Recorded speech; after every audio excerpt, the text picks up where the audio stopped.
Yes, people. चलिए, let's start the show. Simple सा subject, 60 marks के लिए एग्जाम में पूछा जाएगा. Corporate funding, corporate finance and strategic management. उसके अंदर कल हमने एक सब्जेक्ट का अच्छे से ओवरव्यू देखा था कि सब्जेक्ट में क्या क्या पढ़ना है. तो बहुत सारे नए नए रेगुलेशंस पढ़ने हैं और कुछ 2 रेगुलेशन हैं जो पहले के पढ़े हुए उनका रिपीट टेलीकास्ट होगा. तो हम शुरू ही करते हैं रिपीट टेलीकास्ट से. आईसीडीआर, उससे होगा क्या, हम सब लोग सेम पेडिस्टल पे आ जाएंगे सो दैट हम लोग जब आगे बढ़ेंगे तो काफी इजी जाएगा. इसलिए तो we start with ICDR. Comparatively easy रहने वाला चैप्टर, कोई परेशानी नहीं है. कुछ बहुत इंटरेस्टिंग इंटरप्रिटेशंस होते हैं इस चैप्टर में, तो वहां पे हम थोड़ा ध्यान देंगे, अदरवाइज इट्स वेरी इजी, कोई लोड लेने की बात नहीं है. चल आते हम लोग चैप्टर नंबर 8 पे. चैप्टर नंबर 8 का इन्होंने नाम दे रखा है raising of funds from equity and procedural aspect. Raising of funds from equity and procedural aspects. लेकिन जैसे ही हम देखते हैं कि शुरू में ही बात करना शुरू कर देते हैं आईसीडीआर रेगुलेशन के बारे में. Without my help try and read the introduction.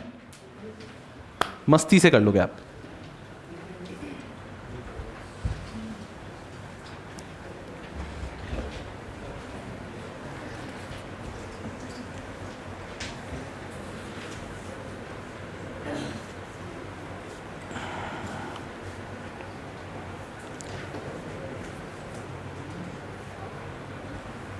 यार ये कौन सी स्कीम है वहाँ पे, एक दिन आप लाओगे एक दिन आप लाओगे, और जो लिखाऊंगा मैं वो, और ये अपनी भी सेम स्कीम है क्या गुंडे, फिर लिखेंगे कैसे. चलो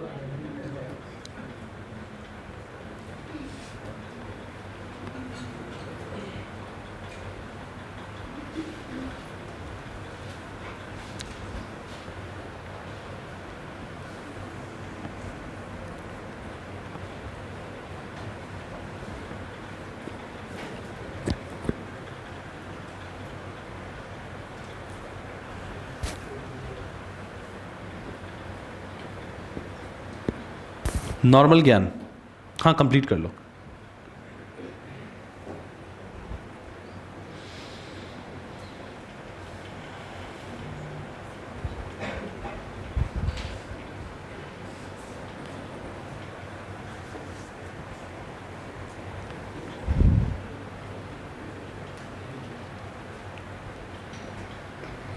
एकदम बेसिक बात बोलिए, last 10 seconds, wrap it up जो लोग बीच में.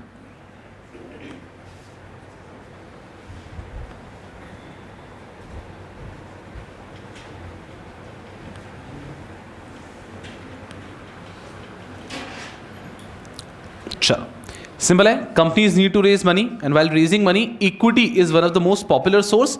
When a company wants to raise money through equity and get it listed on stock exchange, then a regulation becomes applicable and the regulation is SEBI ICDR regulation.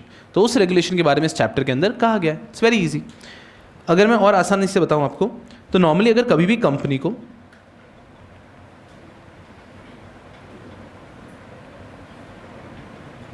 Money raising करना है तो company के पास बहुत सारे ऑप्शंस होते हैं.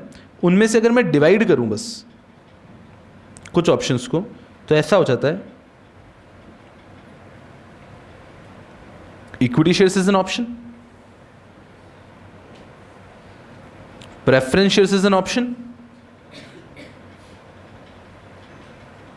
Debentures is an option, और loan वगैरह भी हो सकता है. बट मैं कह देता हूं money raising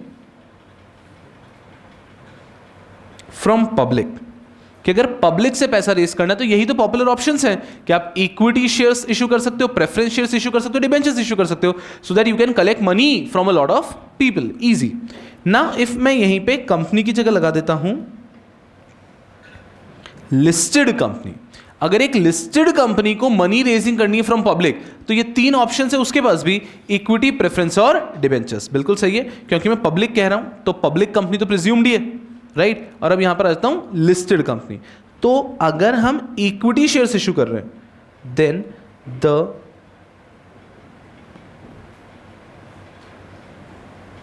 regulation applicable is SEBI ICDR regulation 2018. Very easy कि जब भी एक लिस्टेड कंपनी मनी रेज करना चाहती है पब्लिक से through equity shares, convertible securities भी यहां पर आ जाते हैं, then you have to follow ICDR regulation, quite easy. अगर आप प्रेफरेंस शेयर्स इशू करना चाहते हैं then you have to follow SEBI, समझना अच्छे से, non convertible redeemable preference shares regulation somewhere 13 के आसपास की थी। Debentures SEBI, ILDS regulation, issue and listing of debt securities, ये 2009 की थी, 15 की थी, ऐसा कुछ था, रुकना भी। बट सेबी ने रिसेंटली क्या किया, इन दोनों रेगुलेशंस को रिपील कर दिया। अब ये रेगुलेशंस एग्जिस्टेंस में नहीं है, तो उसका एग्जैक्ट ईयर में लिखवा दूंगा, बट ठीक है, जो भी है वो एग्जिस्टेंस में नहीं है। और इन दोनों को रिपील करते हुए जो सेबी का नया रेगुलेशन आया है दैट इज सेबी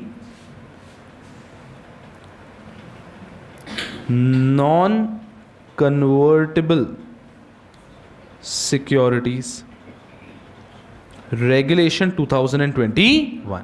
तो अब इफेक्टिव ये हो जाता है कि अगर कभी पब्लिक से आपको सिक्योरिटी इशू करनी है, इक्विटी करना है, तो आईसीडीआर 2018, आईसीडीआर भी पहले 2009 का था, वो रिपील होकर आया 2018 का। और जो पुराने दो रेगुलेशंस चल रहे थे, non convertible redeemable preference shares के and ILDS regulation for debt securities, इन दोनों को रिपील करके कॉमन बना दिया है SEBI non convertible security regulation 2021। एकदम सिंपल।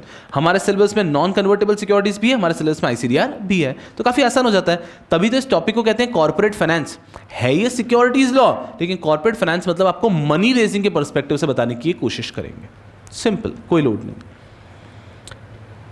फिर उन्होंने बताई एक बात जो हमें पता ही नहीं है, जो हमें समझ में नहीं आता है कि हम कैसे समझेंगे।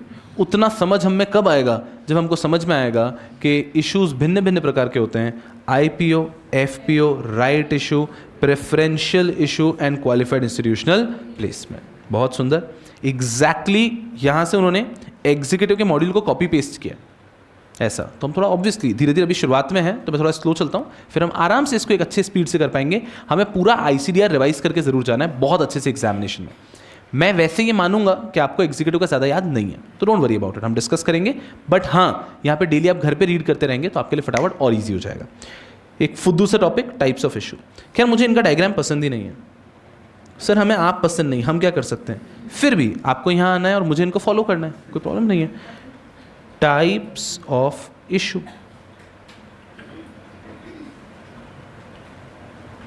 सबसे पहले ये बोले IPO FPO, एक्चुअली कह सकते हैं हम public issue.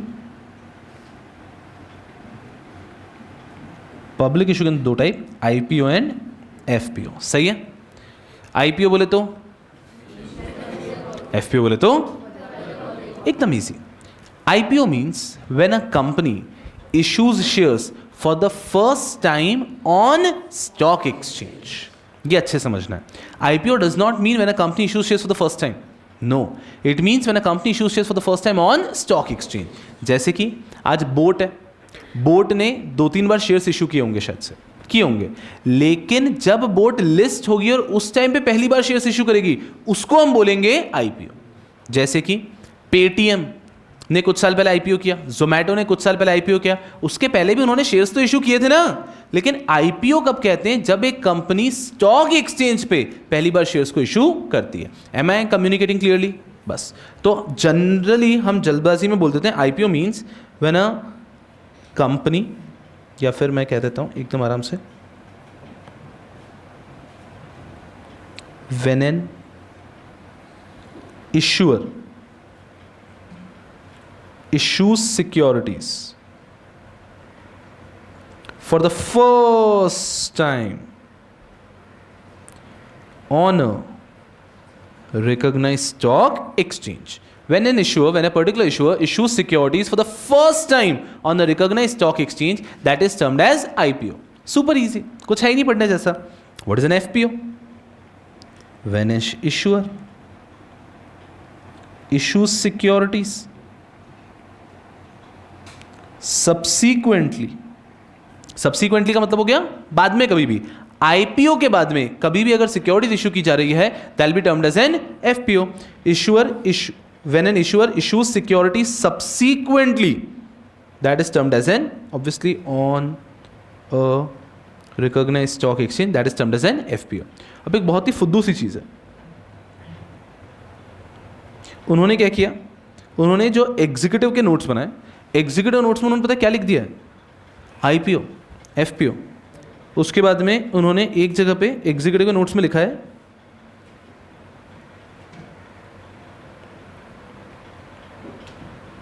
Primary market, secondary market. सही है. क्या होता है प्राइमरी मार्केट, क्या होता है secondary market?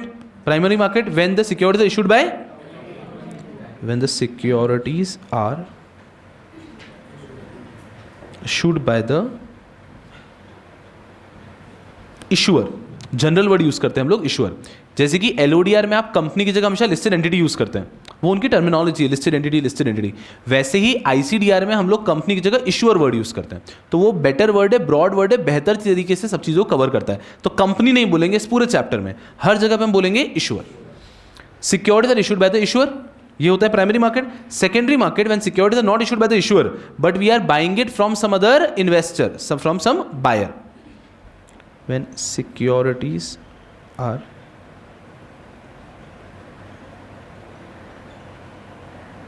bought and sold between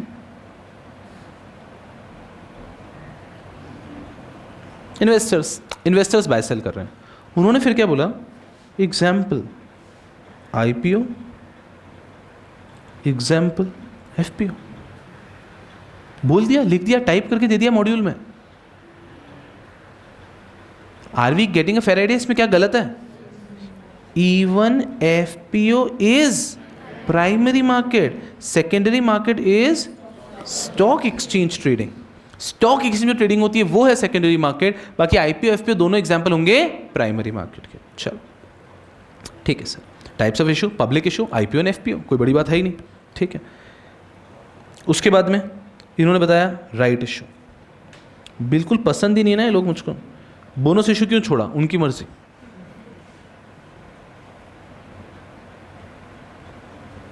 right issue, अरे मैं आपकी आंखें खोल दूंगा अभी, देखना. Right issue when a particular issuer issues securities to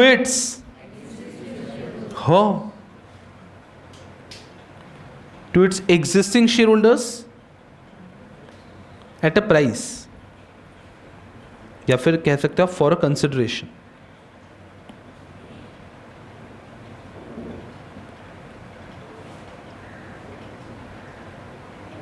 That is termed as right issue. चलो ठीक है sir. When an issuer is issuing shares to its existing shareholder for a consideration, that is right issue. उन्होंने नहीं लिखा लेकिन हम तो लिख लेंगे, क्योंकि वैसे भी एग्जाम में टाइप्स ऑफ इशू आने वाला तो है नहीं. सर आ गया तो लिख देना बोनस इशू, कोई प्रॉब्लम नहीं है. Bonus issue when issuer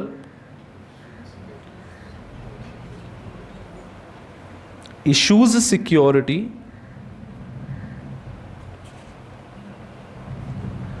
to its existing shareholders for free. हम जब एग्जिस्टिंग शेयरहोल्डर्स को शेयर्स दे रहे हैं for a consideration, right issue. Existing shareholders को शेयर्स दे रहे हैं for free, that is a bonus issue. बहुत ऑब्वियस चीजें चल रही है, कुछ पढ़ा ही नहीं हमने अभी तक. उसके बाद में आया preferential allotment qualified institutional placement. बहुत अच्छा. उसके बाद में आ रहा है एक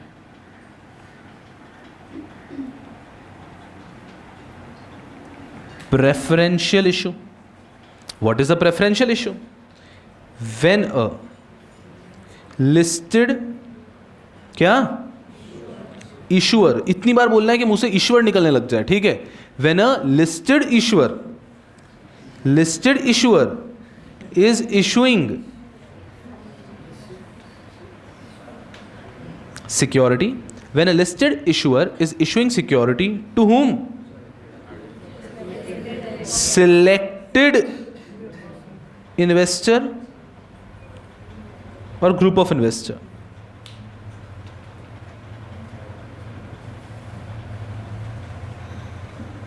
कि when an issuer is issuing security to selected investor or group of investor on PP basis, private placement basis, ये 4 फीचर आते हैं तो उसको हम कह देते हैं प्रेफरेंशियल इशू। कुछ याद आ रहा है बचपन का? What is a preferential issue? Preferential issue refers to an issue wherein a listed issuer, company listed होनी चाहिए, ठीक है, is issuing security to selected investor or selected group of investor on what basis? On private placement basis, कि public को नहीं दे रहे, सिर्फ आप लोगों को दे रहे हैं, यह है प्रेफरेंशियल इशू, ठीक है सर। और उसके बाद में लास्ट लेकर आए qualified institutional placement, qualified institutional placement, copy paste, literally copy paste. When a listed issuer is issuing security on private placement basis, बस जहां पे हम किसी भी एरे गैरे को इशू कर देते हैं वो है प्रेफरेंशियल इशू, बस सिलेक्टेड कर रहे हैं। और जहां पर हम इशू कर रहे हैं टू क्वालिफाइड इंस्टीट्यूशनल बायर्स, जो QIB के 13 पॉइंट्स होते हैं जो उन लोगों में कवर्ड हैं, उनको अगर हम इशू कर देते हैं, that is termed as qualified institutional placement. Isn't this super easy? कुछ है ही नहीं, कुछ पढ़ा ही नहीं हमने, एकदम सिंपल चल रहा है। The topic is simple. What are the types of issue? It's public issue, right issue, bonus issue, preferential issue and qualified institutional placement. If they ask what is the type of issue, है ना, then exam में you should ideally skip that question and you should write it कि if I have to write this in my professional का examination then I should not be here. Professional के examination पे इस प्रकार का सवाल कभी आ ही नहीं सकता है। ये उन्होंने क्या किया, उन्होंने ICDR का थोड़ा सा बैकग्राउंड देना था तो उन्होंने दे दिया। मैं भी इसलिए पढ़ा रहा हूँ क्योंकि ये हमारे इनिशियल सेशंस है ना। अब दूसरे सेशन में बोलूँगा जाओ जाके पढ़ के आना तो एकदम परेशान हो जाओगे कुछ लोग, इस कारण से। बाकी इसमें कोई दम की बात नहीं थी, बहुत ईजी हम आगे बढ़ रहे हैं। और दूसरा एक और कारण है why I be teaching entire ICDR is, हो सकता है आप में से कोई व्यक्ति जो ब्रेक के बाद पढ़ रहा हो, जिसका ग्रुप 2 पहले निकल गया हो और ग्रुप 1 बाद में हो, तो हो सकता है, इसलिए हम लोग पढ़ेंगे एकदम आराम से, कोई परेशानी की बात नहीं है। आपके लिए भी एकदम ईजी जाएगा तो कोई लोड नहीं है।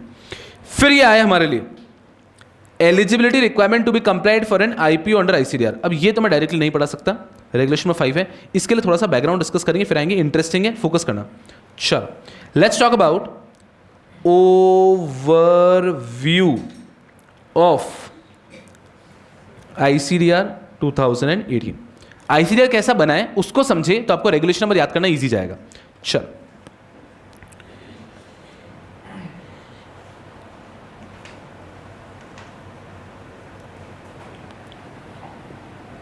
चलिए, ये ICDR दिख रहा है हमको, घूर घूर के देखते हैं थोड़ा सा इसको हमें। ICDR SEBI issue of capital disclosure requirement regulation 2018, chapter number 1 preliminary. अब इसमें कोई पार्ट वगैरह नहीं होते जैसे IBC में होते हैं, सीधा चैप्टर है। चैप्टर नंबर 1 प्रिलिमिनरी है, उसके अंदर दे दिया इन्होंने शॉर्ट टाइटल एक्सटेंड कमेंसमेंट, फिर सेक्शन नंबर 2 मतलब रेगुलेशन नंबर 2 डेफिनेशन। ठीक है ठीक है ठीक है ठीक है ठीक है ठीक है ठीक है, बहुत सारी डेफिनेशन दी इन्होंने, बहुत कुछ सीखने को मिलेगा, बहुत अच्छी बात है। फिर आया regulation number 3 application. Normal practice है, रेगुलेशन नंबर 1 सेक्शन नंबर 1 होता है शॉर्ट टाइटल एक्सटेंड कमेंसमेंट, 2 होता है डेफिनेशन, 3 होता है एप्लीकेबिलिटी। IBC एक अलग ही है जिसने 1 दिया शॉर्ट टाइटल एक्सटेंड कमेंसमेंट, 2 दे दिया उसने और फिर 3 पे दिया डेफिनेशन। उनका अपना मन, जैसे जिसकी सोच। इधर आओ 3। अब यहां पे सुनो अच्छे से आता है। चैप्टर नंबर 1 था प्रिलिमिनरी 1 2 3, चैप्टर नंबर 2 है IPO on main board. Overview समझ में आना चाहिए। चैप्टर नंबर 2 है IPO ऑन मेन बोर्ड, पूरा फोकस यहां पे चाहिए मुझको। Chapter 1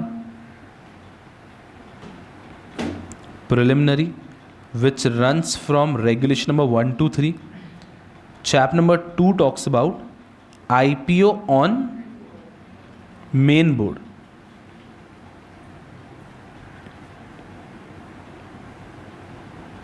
IPO on main board. अब मेन बोर्ड क्या होता है ये मुझे आपको बताने की जरूरत नहीं है। There are how many platforms? 4. Earlier there were 3 platforms. Now there are 4 platforms. पहले 3 platforms हुआ करते थे, मेन बोर्ड, SME, IGP। अब उसके साथ में एक और क्या हो गया आ चुका है, सोशल स्टॉक एक्सचेंज। तो अब हमारे 4 प्लेटफॉर्म्स कंसिडर करते हैं हम लोग। एक हो गया हमारा main board, 99% money is rolled on main board. ऐसे में थोड़े सालों से पॉपुलर हो रहा है, अदरवाइज पूरा मेन बोर्ड ही था। सो मेन बोर्ड आ गया सबसे ज़्यादा। ये जो हम येस बैंक, हम HDFC, Reliance, ICICI, Asian paints, ये सब लिस्टेड है ऑन द मेन बोर्ड। पूरी ट्रेडिंग मेन बोर्ड होती है। बहुत सारे लोगों को तो यही लगता है कि main board is stock exchange, उनको डिफरेंस भी नहीं पता है। बहुत सारे लोग मतलब जो प्रैक्टिकल ट्रेडिंग कर रहे हैं, पढ़ नहीं रहे, तो इट इज जस्ट कि main board is practically stock exchange. तो ये होता है सबसे बड़ा बोर्ड। फिर आ जाता है SME, स्मॉल मीडियम एंटरप्राइजेस, जिनका कैपिटल कम है, वो लोग लिस्ट करते हैं खुद को ऑन SMEs, यहाँ पे रिक्वायरमेंट भी कम है। तीसरा आता है IGP, इनोवेटर्स ग्रोथ प्लेटफॉर्म। वो कुछ स्पेशल कंपनीज के लिए बना है जो nanotechnology, biotechnology, data analytics, information technology, इन सब के अंदर बिजनेस करती है। तो ये जो इस प्रकार की कंपनी, कुछ स्पेसिफिक टाइप ऑफ कंपनी जो इनोवेशन करती है, उनके लिए बना है IGP, इनोवेटर्स ग्रोथ प्लेटफॉर्म। और चौथा है सोशल स्टॉक एक्सचेंज, जो बना है कंपनीज के लिए जो कि जिनका मेन एम प्रॉफिट नहीं है, या फिर उसके अंदर आपका तो CSR सब्जेक्ट में होता है ना ये सब, तो आप पढ़ेंगे सोशल एंटरप्राइजेस जहाँ पे लिस्ट होती है। तो कुछ दूसरी एंटरप्राइजेस भी हैं जिनको हम सोशल एंटरप्राइजेस टर्म करते हैं, वो भी लिस्ट होती है ऑन सोशल स्टॉक एक्सचेंज। तो ये 4 प्लेटफॉर्म हो गए। पूरा का पूरा जो कोर ऑफ ICDR है, that is for main board. अगर आपको IPO करना है ऑन मेन बोर्ड, तो आपके ऊपर चैप्टर 2 एप्लीकेबल होगा। इसके अंदर रेगुलेशंस हैं। रेगुलेशन नंबर 4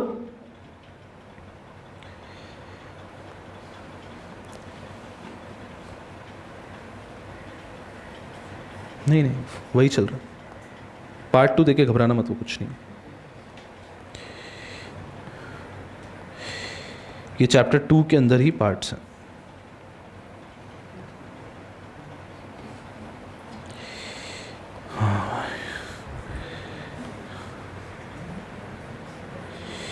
हे भगवान, नहीं थोड़ा सा और जाना पड़ेगा।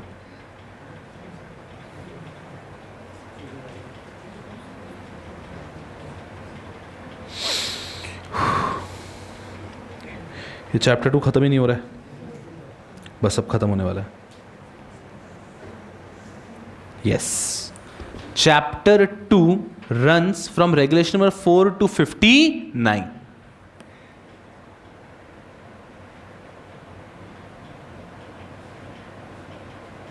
ये सबसे कोर है ICDR का, chapter number 2 which runs from 4 to 59। इस चैप्टर के अंदर कुछ पार्ट्स हैं, उन्होंने डिवाइड किए, बहुत सारे सेक्शन है, बट उस पर भी हमारा ध्यान नहीं है। हम जा रहे हैं 3 पे, लेकिन 3 के पहले हमें दिख रहा है कुछ 2A, तो ये बाद में ऐड किया होगा। IPO on main board through pre filing of draft of a document. तो ये कुछ नया कंसेप्ट लेकर आए। देखो 77, मतलब ये कब आया है? 2022 के अंदर ही। तो एक छोटा सा कंसेप्ट ऐड लेकर आए ये लोग 2A के अंदर, IPO on main board through pre filing of draft of a document. इतना ज़्यादा फोकस नहीं किया गया इसके ऊपर सिलेबस में, पर हम रफली देखेंगे। IPO ऑन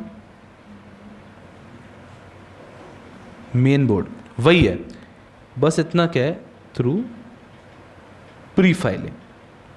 तो एक नया ऑप्शन क्रिएट किया है कि आप प्री फाइलिंग करके भी IPO कर सकते हैं through pre filing of draft of a document. तो ये 59। नेक्स्ट तो रेगुलेशन नंबर 60 था, उन्होंने बीच में फिट किया है, तो 59A से लेकर ये चलता रहता है। ठीक है, ABCDEFGHIJKLM, देखते हैं कहाँ तक जा रहे हैं, यहाँ तक, E तक। पूरा फोकस यहीं पे चाहिए मुझको। 59A से 59E, ये आपको समझता है कि 59A का 59 से कोई रिलेशन नहीं है, वो बस बीच में उनको फिट इन करना था, इसलिए उन्होंने दिया है it is not an explanation of 59। 59 से 59A to E का कोई रिलेशन नहीं है, डिफरेंट चैप्टर है। फिर आया chapter 3, it talks about right issue. It starts obviously from 60। Chapter number 3 right issue. अब इसमें पार्ट्स हैं, ठीक है, 60 से शुरू किया इन्होंने।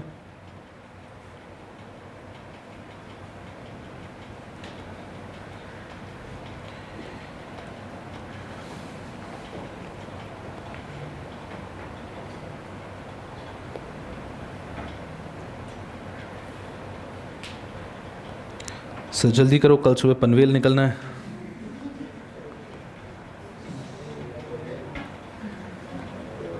हाँ, and it runs up till 100। Now you focus very carefully. अब आपका एक्स्ट्रा फोकस चाहिए मुझको, पूरी क्लास का फोकस यहाँ पे, ठीक है। अब आता है chapter number 4। It talks about FPO, further public offer. Chapter number 4 talks about FPO and it will start from 101। लेकिन आप सुनना बहुत अच्छे से, जो कंटेंट IPO के बारे में दे रखा था 4, 5, 6, 7, 8 में, वो सब FPO का दे रखा है 101, 102, 103, 104 के अंदर। जैसे कि IPO के अंदर आप पढ़ते हो एलिजिबिलिटी वगैरह, एंटिटी इज नॉट एलिजिबल, ये यहां पे बताएंगे एंटिटी इज नॉट एलिजिबल, ये यहां पे बताएंगे eligibility requirement, general conditions, additional condition for OFS। जो IPO के बारे में बताया गया है वो सब FPO के बारे में वापस बताएंगे यहां पे विथ माइनर चेंजेस, जो चेंजेस की रिक्वायरमेंट है। फिर ये FPO का चलता है, बस यहीं तक बताना है मेरे को, आगे नहीं लेके जाऊंगा आपको। FPO खत्म कर देता हूं।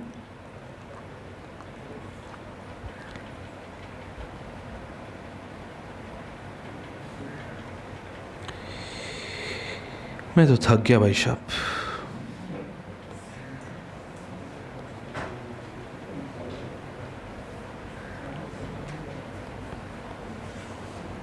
बस खत्म होने आया, ठीक है।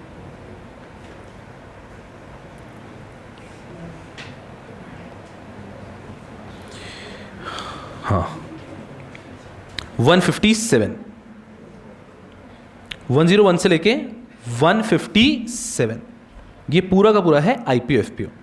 तो बेयर टेक्स्ट के अंदर दे रखा है पहले IPO 4 to 59 और फिर दे रखा है FPO 101 to 157। लेकिन हमारे नोट्स वैसे नहीं है।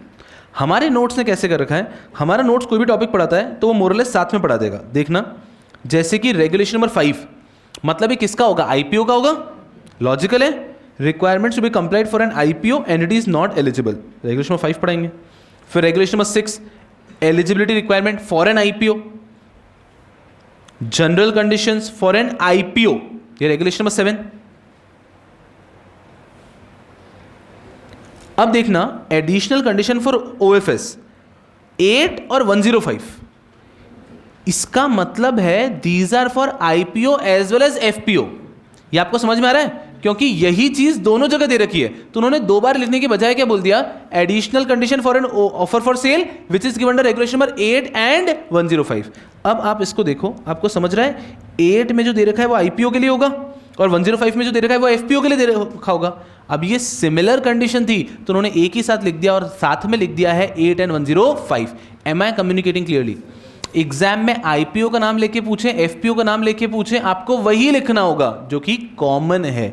इसके लिए आपको रेगुलेशन नंबरिंग ध्यान रखनी कि जो IPO में सेम कंटेंट FPO में दे रखा है विथ माइनर चेंजेस, तो जो कॉमन एकदम उन्होंने साथ में रेगुलेशन नंबर दे दिया। हम पढ़ते टाइम ऑब्वियसली डिटेल में बात करेंगे। फिर ये आया नॉन एप्लीकेबिलिटी। फिर issue of warrant regulation number 13, मतलब ये वापस क्या हो गया, IPO, कि हम कभी भी नए नए इशू कर रहे हैं वारंट को पहली बार। अब देखना, एलिजिबिलिटी क्राइटेरिया फॉर FPO। अब FPO की बात कर रहे हैं 102, तो FPO है एंटिटी इज नॉट एलिजिबल। तो अभी हमने ऊपर पढ़ा था entity is not eligible regulation number 4 में फॉर एन IPO और regulation number 102 for an FPO। Eligibility requirement regulation number 5 for an IPO, regulation number 103 for FPO। General condition some regulation number 7, 8, 9 for IPO and regulation number 104 for an FPO। Issue of warrants regulation 111, क्योंकि issue of warrant 13 मतलब वो बात कर रहे थे IPO और ये बात कर रहे हैं 111 मतलब FPO। आर वी अंडरस्टैंडिंग कैसे पढ़ना है, एकदम क्रिस्टल क्लियर करके जाना है, क्योंकि बाकी आपका बेस तो क्लियर है अच्छे से, बट ये कुछ चीज़ें इनका अगर ध्यान रख लिया तो आपकी गलती होने की संभावना शून्य हो जाएगी। अब हमें ये सोचना है कि प्रोफेशनल में जब वो क्वेश्चन पूछेगा मोस्टली डायरेक्ट क्वेश्चन पूछेगा, हमें मस्ती से पॉइंट लिखने, मार्क्स लेके आगे जाना है, बट 1% भी रिस्क नहीं लेना है कि हमारे मार्क्स कहीं भी बिगड़ पाएँ। तो सबसे पहले इस चैप्टर में हमारा टारगेट रहेगा कि हम यहाँ तक सब लोग पहुँच जाएँ। ये क्या है, कुछ नहीं, एलिजिबिलिटी वगैरह IPO FPO की बताई हुई है, वारंट वगैरह का बेसिक चीज़ें बताई है। फिर आता है प्रमोटर कंट्रीब्यूशन। अब प्रमोटर कंट्रीब्यूशन में उन्होंने देखो कैसे लिखा है 14 and 112, तो आपको समझ में आ रहा है they have covered IPO as well as FPO together. तो कुछ टॉपिक्स हमारे मॉड्यूल ने आईपीओ एफपीओ के साथ में लिखे हैं, तो वहाँ पे 2 रेगुलेशन नंबर दिखेंगे, जहाँ पे अलग अलग हैं वहाँ पे आपको अलग अलग रेगुलेशन नंबर दिखेंगे. दिस इश्यू फॉर मतलब this is only for FPO. ठीक है, तो आपको सिर्फ ये सीक्वेंस जो है, सीरीज जो है वो याद रख लेनी है. 4 to 59 आईपीओ, 101 to 157 एफपीओ. तो सीक्वेंस याद रख लेना है, तो आपके लिए बहुत कन्वीनियंट हो जाएगा एग्जामिनेशन के अंदर सेल्फ स्टडी के दौरान. चलो अब विदाउट वेस्टिंग एनी टाइम शुरू कर देता हूँ. बहुत ईजी है पर एक बार शुरू कर लेते हैं. Entities not eligible to make an IPO. कौन कौन सी एंटिटीज आईपीओ नहीं कर सकती, मैं बताऊंगा, आप नहीं बताओगे. रुको इधर हो. Entities not eligible to make an IPO.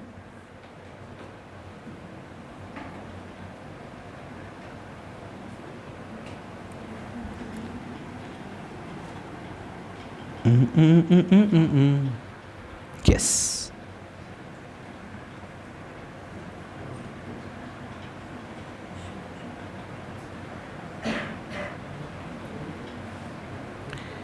Entities not eligible. IPO. बहुत इजी है, एकदम वो हो जाएगा, वो डेजा वू. हाँ इधर. An issuer shall not be eligible to make an IPO if the issuer or any of its promoter or promoter group or selling shareholders are debarred from assessing the capital market by SEBI. कितनी easy बात करते हैं. अगर issuer या promoter या promoter group या selling share holders debarred हैं तो ये कंपनी आईपीओ नहीं कर सकती. It's very simple. Selling share holder आता है ऑफर फॉर सेल में, सही है. जोमैटो को जब शेयर्स इशू करने थे, जोमैटो का जब आईपीओ आया था, इन्फो एज उनके एग्जिस्टिंग शेयर होल्डर्स थे, उन्होंने अपने शेयर्स आईपीओ में बेचे, तो Info Edge becomes selling share holder. कि अगर कभी भी आईपीओ के अंदर कोई एग्जिस्टिंग शेयर होल्डर्स अपने शेयर्स बेच रहा है तो उसे कहते हैं ऑफर फॉर सेल, और उस शेयर होल्डर को कहते हैं हम selling share holder. The share holders are called selling share holder and this concept is termed as offer for sale. ठीक है सर. सेलिंग शेयर होल्डर का डिबार्ड है तो ये कंपनी आईपीओ, ये लोग आईपीओ नहीं कर सकते. बहुत ईजी है सर. उसके बाद में सर हम तो ठीक हैं लेकिन हमारी संगत खराब है. If any of the promoter और director of the issuer, promoter director of the issuer, they are promoter और director of any other company which is debarred, तो भी आप आईपीओ नहीं कर सकते. सर मतबल अगर हमारी कोई कंपनी है, हमारी कंपनी के प्रमोटर और डायरेक्टर जो हैं वो किसी और कंपनी के भी प्रमोटर डायरेक्टर हैं, पॉसिबल है ना, और ये कंपनी डिबार्ड है, तो भैया जी हमारी कंपनी भी आईपीओ नहीं कर सकती. So if there is a company X limited, उसके प्रमोटर डायरेक्टर हैं मिस्टर ए और बी, ये मिस्टर ए और बी किसी और कंपनी में भी डायरेक्टर हैं वाई लिमिटेड, वो वाई लिमिटेड डिबार्ड है, तो आपकी कंपनी भी आईपीओ नहीं ला सकती because you have common promoter director. In promoter director को निकाल दो, फिर आईपीओ ले आओ, बड़ी बात नहीं है. बट जब तक आपके पास वो कॉमन प्रमोटर डायरेक्टर हैं जो किसी और ऐसी कंपनी प्रमोटर डायरेक्टर हैं जो कि डिबार्ड हैं, तब आईपीओ लेकर नहीं आ सकते. बहुत सुंदर sir. Third, if the issuer or any promoter or director is a willful defaulter or fraudulent borrower, if the issuer, promoter, director, they are willful defaulter or fraudulent borrower. मतलब wilful defaulter का मतलब है ऐसा नहीं है कि ये helpless defaulter है, ये विलफुल डिफॉल्टर है. विलफुल डिफॉल्टर गूगल करो, सबसे पहले वो एक हैंडसम सा चेहरा भेजते हैं, handsome but not a gentleman, Vijay Mallya. They show us the photo of Vijay Mallya. Why they show us the photo of Vijay Mallya? Because Vijay Mallya is the best example of wilful defaulter. Even fugitive economic offender Google करते हैं तो भी सबसे पहला photo दिखाते हैं विजय माल्या का. ऐसा, तो ये दोनों कंसेप्ट से आप विज्जू को याद रखो, जैसे विज्जू को याद रखोगे दोनों कंसेप्ट कवर हो जाते हैं. तो अगर आपकी कंपनी के डायरेक्टर प्रमोटर विज्जू रहे हुए हैं तो ऑब्वियसली आपको आईपीओ, तो क्या आप कितनी बार बेवकूफ बनाओगे? एक बार बनते हैं हम ना लाइफ में, मैक्सिमम 2 बार, राइट. इधर आते हैं हम लोग. If the issuer promoter director they are wilful defaulter और फ्रॉडुलेंट बोरोवर, तो भी हमारी कंपनी आईपीओ नहीं लेकर आ सकती. कितना ईजी चीज़ है. नेक्स्ट देखना अच्छे से. नेक्स्ट में उन्होंने एक व्यक्ति को उड़ा दिया है. देखो पहले मैं यहाँ, if the promoter director are fugitive economic offender, कहीं कहीं पे फ्यूजिटिव ऑफेंडर लिखा होता है, कोई परेशानी की बात नहीं है, सेम होता है मतलब. If the promoter director fugitive economic offender, तो भी आपकी कंपनी आईपीओ लेके नहीं आ सकती है. अब सर इन दोनों पॉइंट में ऊपर इश्यूअर था और नीचे इश्यूअर को हटा दिया है, बिकॉज एक कंपनी विलफुल डिफॉल्टर हो सकती है बट एक कंपनी कभी भी फिजिटिव ऑफेंडर नहीं हो सकती। फिजिटिव ऑफेंडर को गूगल करेंगे तो उसका हिंदी का एक बहुत अजीब सा मतलब आता है, मैं नहीं बोल रहा, आपको शौक है आप बोलो, ठीक है। तो a company can never be, company कैसे भाग के जा रही है? सो फिजिटिव ऑफेंडर का मतलब है कि कुछ लोग, नीरव मोदी, ऐसे एग्जाम्पल्स आएंगे कि वो देश छोड़ के भाग गए, ऐसा, तो वो कंपनी तो कभी भाग ही नहीं सकती ना। तो a company can never be a fugitive economic offender. तो फिजिटिव इकोनॉमिक ऑफेंडर के अंदर आपको हमेशा प्रमोटर डायरेक्टर ही मिलेंगे। तो यहाँ पे अगर हम देखते हैं तो if the promoter director of the issuer is a fugitive offender, ठीक है साहब, एकदम आराम से। और इसके साथ में एक लास्ट पॉइंट आ जाता है that if there are any outstanding convertible security or any other right which would entitle any person with an option to receive equity shares of the issuer, बस यहाँ तक, एक्सेप्ट पे नहीं जाते। इनका कहना है अगर आपकी कोई भी any convertible security or any convertible instrument is outstanding, तो भी आप आईपीओ नहीं ला सकते। क्या आपने कोई कन्वर्टेबल सिक्योरिटी इशू की थी, कन्वर्टेबल प्रेफरेंस शेयर्स इशू कर रखे हैं, आप अभी आईपीओ नहीं ला सकते, पहले इनको कन्वर्ट होने दो। तो जब तक आपका कोई भी कन्वर्टेबल इंस्ट्रूमेंट आउटस्टैंडिंग चल रहा है, आपने डिबेंचर्स इशू किए थे कि 2 साल बाद इक्विटी शेयर बन जाएंगे, आप अभी आईपीओ नहीं ला सकते, पहले इनको कन्वर्ट होने दो। तो जब तक आपका कोई कन्वर्टेबल सिक्योरिटी आउटस्टैंडिंग है तब आप आईपीओ नहीं ला सकते। फिर उन्होंने कुछ एक्सेप्शन दिए, accept outstanding options granted to employees under an employee stock option scheme and fully paid up outstanding convertible security which are required to be converted on or before the date of filing red herring prospectus or the prospectus। 2 exception दिए, except for,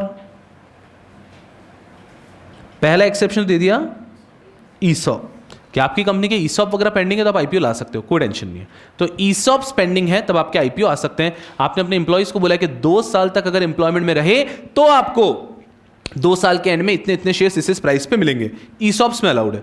दूसरा उनका कहना है कि sir ESOPs तो नहीं है पर हमारी कोई एक फुल्ली कन्वर्टेबल सिक्योरिटी है, लेकिन आप टेंशन मत लो, जब हम ये प्रोस्पेक्टस की फाइलिंग करेंगे उसके पहले कन्वर्जन हो जाएगा। तो अगर हम आईपीओ करना चाहते हैं और जब आप प्रोस्पेक्टस फाइल करेंगे उसके पहले अगर आपका कन्वर्जन हो जाता है तो आप जब आईपीओ ला रहे हैं तब आपकी कन्वर्टेबल सिक्योरिटी आउटस्टैंडिंग है ही नहीं ना, तो कोई प्रॉब्लम नहीं है। ये कह रहे हैं which are required to be converted on और before date of filing of red herring prospectus और प्रोस्पेक्टस, कि हमारे कुछ कन्वर्टेबल सिक्योरिटी अभी हैं as on date but convertible security will be converted by the date of filing offer document। जिस दिन आप ऑफर डॉक्यूमेंट फाइल करेंगे उसके पहले आपका कन्वर्जन हो जाएगा। ऑफर डॉक्यूमेंट 2 टाइप के हो सकते हैं, एक हो सकता है प्रोस्पेक्टस, एक हो सकता है red herring prospectus. Offer document is a common term. Prospectus if you are going with fix price issue, red herring prospectus if you are going with book building issue. यार सही सर, ऐसा लग रहा है आप लोरी कर रहे हो, बहुत अच्छी बात है सर, चलो ध्यान दो, बहुत अच्छा आपकी लाइफ में। कुछ डिफिकल्ट पढ़ाओ तो भी परेशानी, कुछ इजी पढ़ाओ तो भी परेशानी, इधर देखो जीवन ही परेशानी है। ये हो गया हमारा आईपीओ, बहुत अच्छा है सर, अच्छी अच्छी नींद आ रही है, सौंधी सौंधी सर, थोड़ा 10 मिनट और बोलते रहो आप, ठीक है। नेक्स्ट आता है आपका एफपीओ। अब एफपीओ में मैं आपको सीधा पढ़ाऊंगा entities not eligible under FBO, तो वो साथ में पढ़ लिया तो खत्म हो जाएगा ना। चलो हाँ भी ठीक है, एफपीओ पे ले जाता हूँ सीधा। एफपीओ 8.5 पे आ जाओ, 8.5 पे आओ और फुल स्पीड में ये पढ़ लो। सर आप चुप मत हो सर, वरना हम रोक नहीं पाएंगे।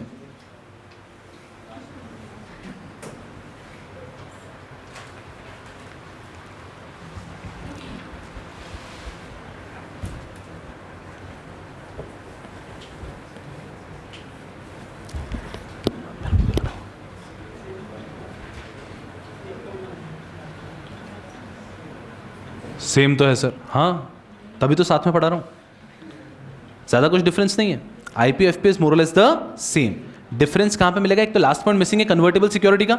एक बार आपने आईपीओ कर लिया, फिर एफपीओ के टाइम पे कोई टेंशन नहीं है, कन्वर्टेबल सिक्योरिटी है नहीं है, वो सब हैंडल्ड रहेगा।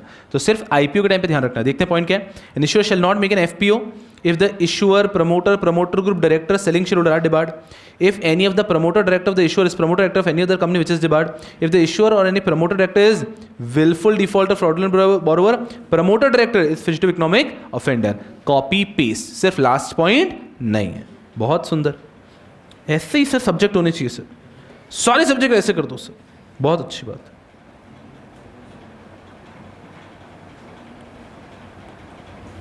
सर आप ऐसा कर रहे हो, फिर हमको मत बोलना हम पूरा ड्रॉ करें।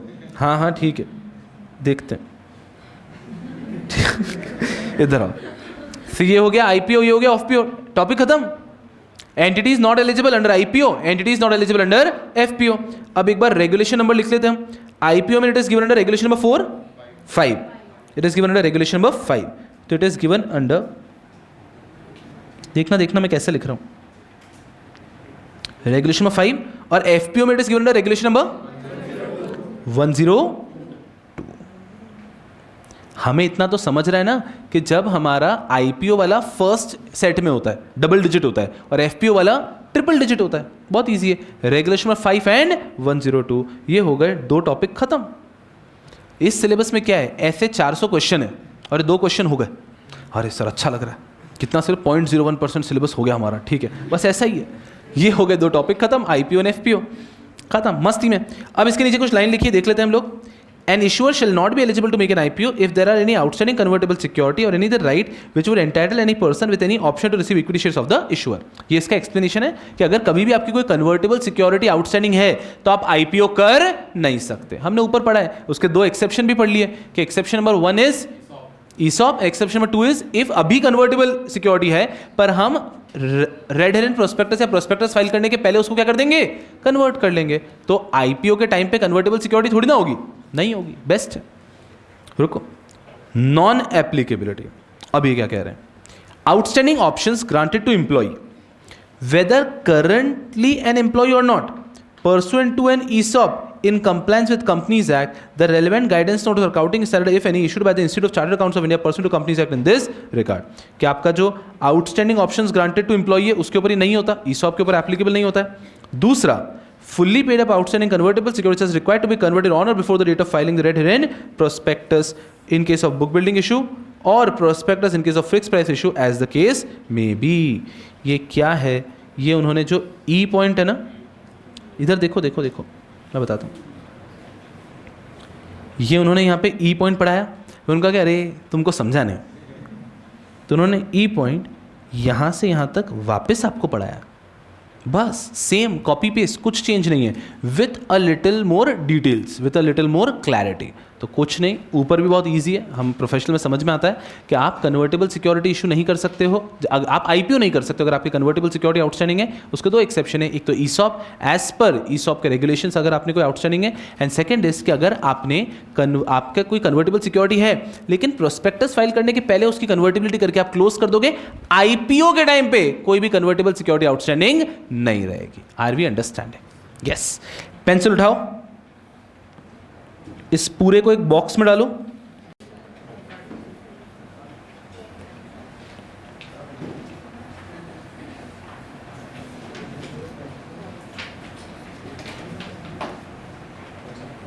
सेम ऐसा लिखो, सेल्फ स्टडी में कंफ्यूजन नहीं होने का कुछ।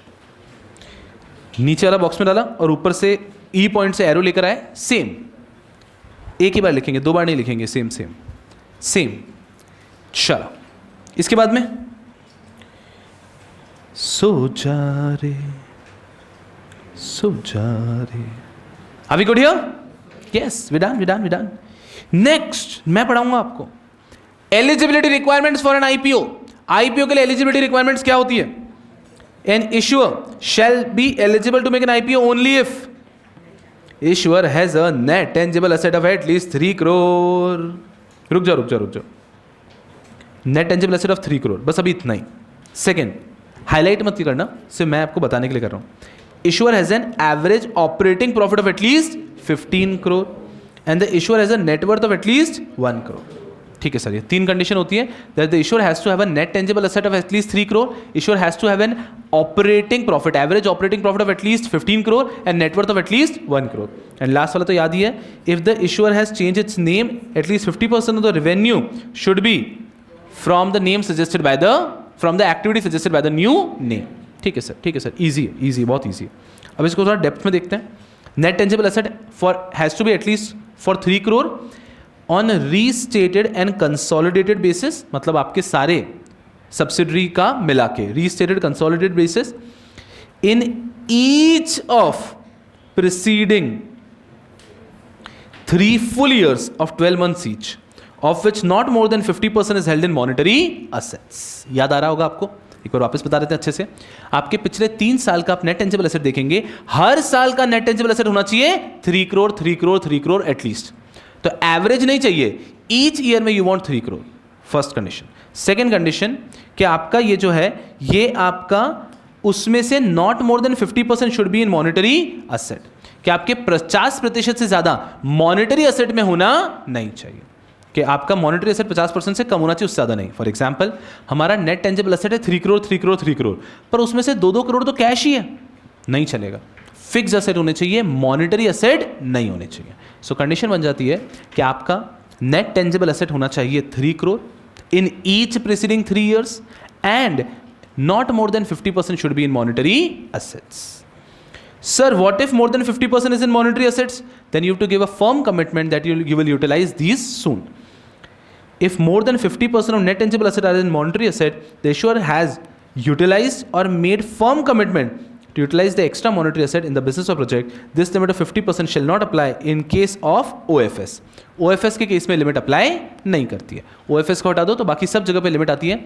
OFS के केस में क्या अप्लाई नहीं करती है? 50% मॉनिटरी वाली लिमिट, 3 करोड़ तो होना ही चाहिए, पर ये 50% मॉनिटरी में होना चाहिए, ये लिमिट OFS के केस में अप्लाई नहीं करती है। बहुत ज़्यादा ईजी है।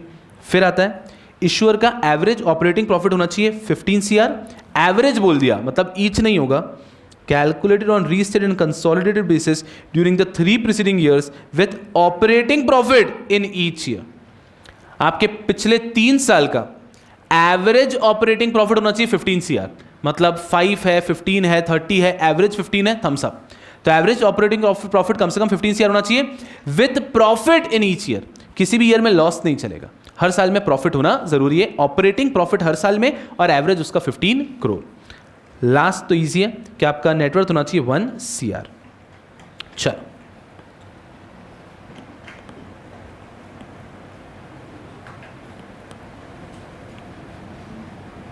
हेडिंग क्या थी?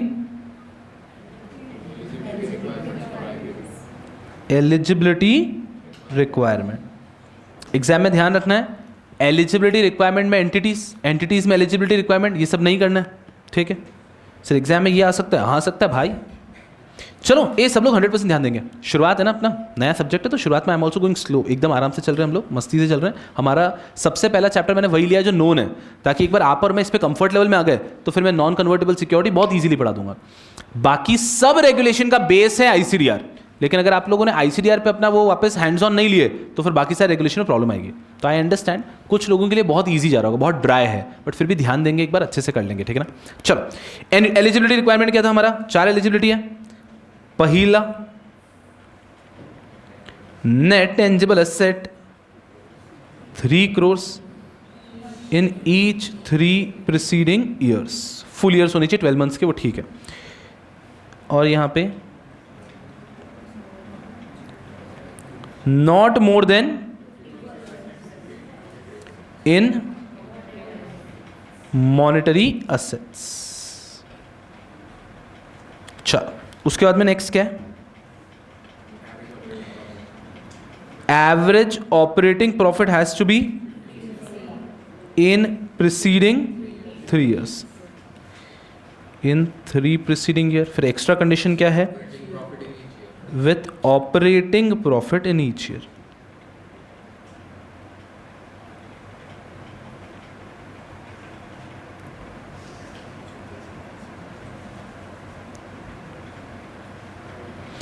तीसरा कंडीशन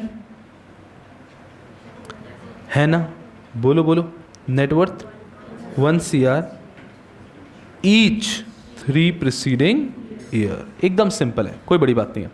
पूरी क्लास का फोकस यहाँ पे चाहिए आ रहा। इससे फास्ट मैं नहीं जा सकता हूँ बिकॉज ये तो मान के चलना पड़ेगा ना कि कुछ बच्चों को नहीं पता होगा, तो हमको और सुनना। हाँ, आप भी ओवर कॉन्फिडेंस में मत आना। एग्जाम में एक गलती कर दोगे, ईच कहाँ पर है, कहाँ पर 15 ईयर्स है, कहाँ पर आपको 50% कंडीशन लेना है, ये सब गलतियाँ कर सकते हो। तो हर जहाँ जहाँ मिस्टेक पॉइंट है उस पर ध्यान देते हुए हमको आगे बढ़ना है। फिर चौथा तो खैर ईजी है, if the company has change name in preceding 1 year, then at least 50% of the revenue word use किया, ध्यान रखना, प्रॉफिट ऑफिट नहीं, एटलीस्ट 50% ऑफ द रेवेन्यू मतलब सेल्स शुड बी फ्रॉम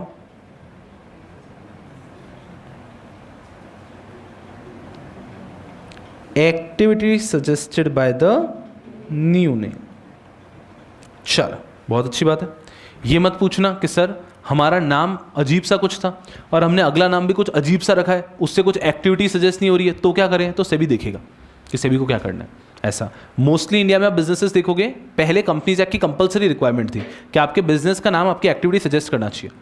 अब ऐसी कंपलसरी रिक्वायरमेंट नहीं है, बट 99% बिजनेस ऐसा ही है। Reliance industries limited, Tata Motors limited, आप देखोगे मेजॉरिटी कंपनीज नाम, अब रिलायंस रिटेल, तो वो अपना नाम बिजनेस को रिफ्लेक्ट करती ही करती है। ऐसा आप ब्रांड नेम से कंफ्यूज मत हो कभी भी। ब्रांड नेम अलग हो सकता है, पर उसका जो कंपनी का नाम होगा वो कंपनी का नाम हमेशा उसके बिजनेस एक्टिविटी को रिप्रेजेंट करता है, मोस्ट लाइकली। एक्सेप्शंस हो सकते हैं, मोस्ट लाइकली। तो वहाँ पे जो नई एक्टिविटी है उससे कम से कम 50% रेवेन्यू होना चाहिए आपका, अगर पिछले 1 साल में आपने नाम चेंज किया है। एलिजिबिलिटी रिक्वायरमेंट, अभी मैंने आईपीओ का पढ़ा दिया। आईपीओ का is given under regulation number 6। चलो, रेगुलेशन नंबर 6 सब रेगुलेशन 1 है, ठीक है। In case eligibility is not met पे नहीं आ रहा हूं मैं आपको सीधे लिए चलता हूं। पहले एफपीओ, आप चाहो तो सिर्फ स्क्रीन पे रह लो, इतना छोटा है। Eligibility requirement of FPO, regulation 103, an issuer may make an FPO if it has changed its name within last 1 year and at least 50% of the revenue in the preceding 1 full year has been earned from the activity suggested by the new name। एकदम आराम से, बस इतना ही पढ़ना था। तो IPO FPO की eligibility condition भी सेम है, बस फर्क इतना सा हो गया, यहां पर उन्होंने 4 कंडीशन रखा है और इन टर्म्स ऑफ एफपीओ उन्होंने सिर्फ एक ही कंडीशन रखा है। बहुत ज़्यादा इजी है, बस इसको 4 नहीं लिख सकता हूँ, फुद्दू लगूंगा मैं। यहाँ पे एक ही है, if the company has change name in preceding 1 year, एटलीस्ट 50% of the revenue to be from activity suggested by new name. Last चीज़ पढ़ा रहा हूँ, फिर आपको टाटा बाय बाय कर दूंगा। एलिजिबिलिटी रिक्वायरमेंट के साथ में आती है एक और कंसेप्ट।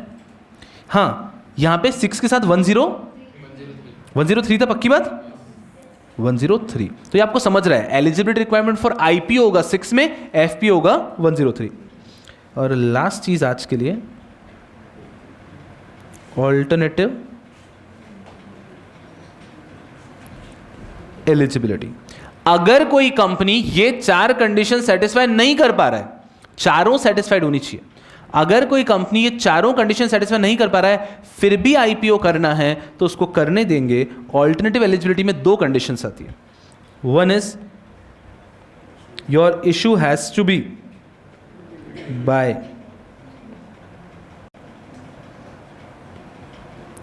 बुक बिल्डिंग मैकेनिज्म, आपका इशू बुक बिल्डिंग मैकेनिज्म के माध्यम से होना चाहिए, और साथ ही साथ 75% रैदर, एटलीस्ट भी नहीं लिखता हूं मैं, 75% टू QIB। आपके जो शेयर्स इशू कर रहे हो उसका 75% आपको अलॉट करना होगा QIB को। ये है ऑल्टरनेटिव एलिजिबिलिटी, एंड ये सेम है दोनों जगह पे।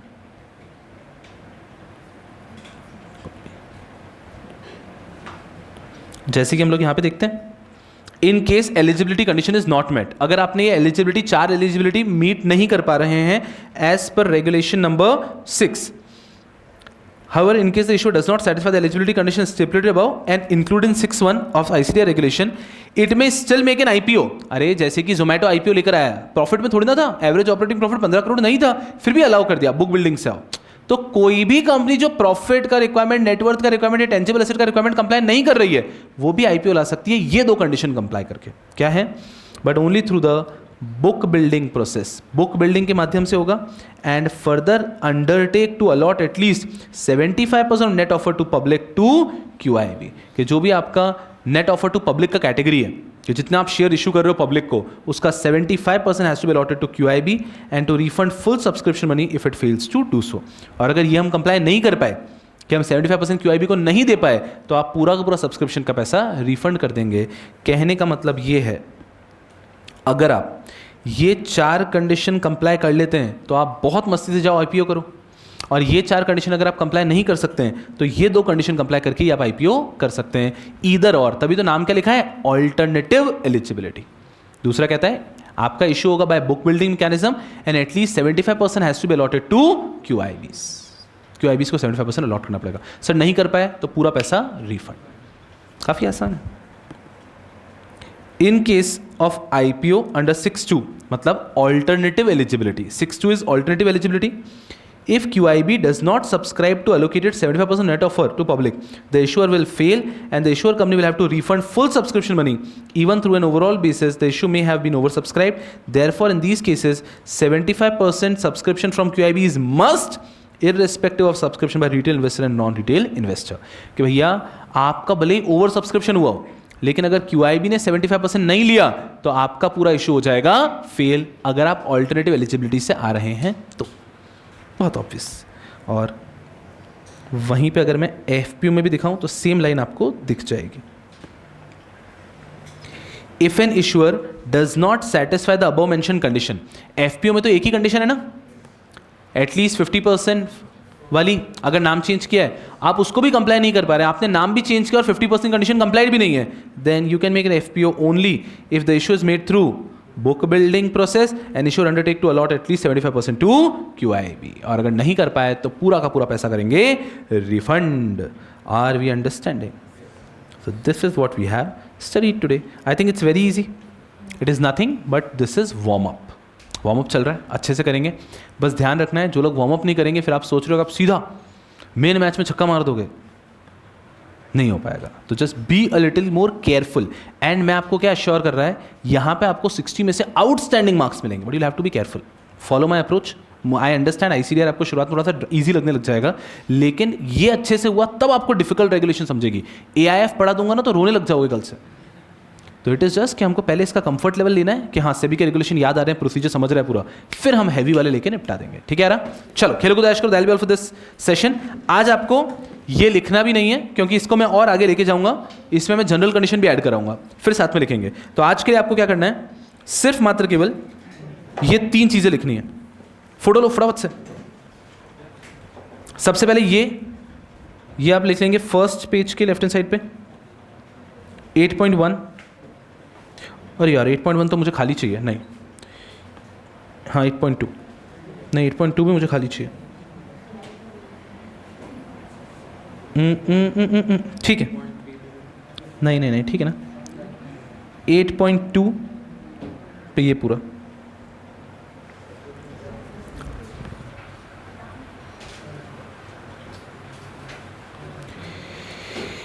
चलो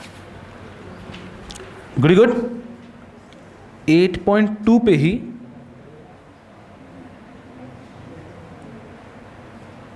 ये भी पूरा, और बहुत आराम से आएगा। ये सब बैकग्राउंड है तो बहुत इजी है।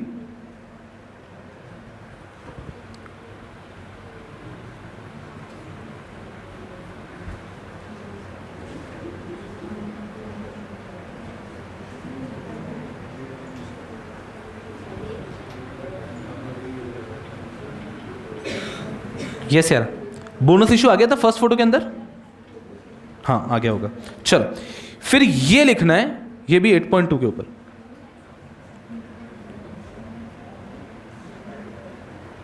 ये 8.2 का सबसे इंपॉर्टेंट चीज है, ऊपर वाले दोनों तो फुद्दू थे, ये इंपॉर्टेंट है। तो ये तीनों चीजें 8.2 पे फिट इन करके लिखनी है, आप कर लोगे आराम से, बहुत बड़ी बात नहीं है। ठीक है, चलो that will be all for the session. खेलो कूद ऐश करो, I am going to see you guys tomorrow, bye.